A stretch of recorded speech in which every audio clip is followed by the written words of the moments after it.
నమస్తే మిత్రులారా, నేను మీ శ్రీనివాస్ చౌహాన్ అడ్వకేట్. మిత్రులారా, ఏదైనా ఒక క్రిమినల్ కేసులో పోలీసులు ఎఫ్ఐఆర్ నమోదు చేసిన తర్వాత నుంచి చార్జ్ షీట్ అనేది ఎన్ని రోజులలోపు పూర్తి చేసి న్యాయస్థానానికి సమర్పించాలి.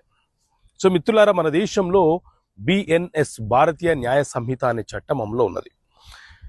ఈ చట్టంలోని సెక్షన్ 187 సబ్సెక్షన్ 3 క్లాజ్ 1 and 2 ప్రకారంగా ఎప్పుడైనా సరే ఏదైనా ఒక నేరం తీవ్రమైన నేరమా లేకపోతే సాధారణ నేరమా అని నిర్ణయించుకున్న తర్వాత సాధారణ నేరం అయితే పోలీసులు 60 రోజుల లోపు సమగ్ర దర్యాప్తును పూర్తి చేసి న్యాయస్థానానికి చార్జ్ షీట్ అనేది సమర్పించాలి.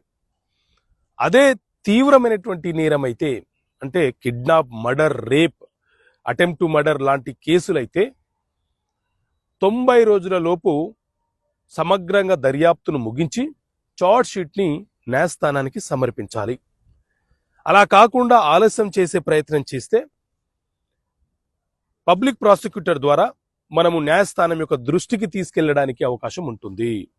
పోలీసుల మీద కొంత ఒత్తిడి చేయించి చార్జ్ షీట్ని తొందరగా ముగించేలాగా ప్రయత్నం చేయవచ్చు. Okay friends, thank you.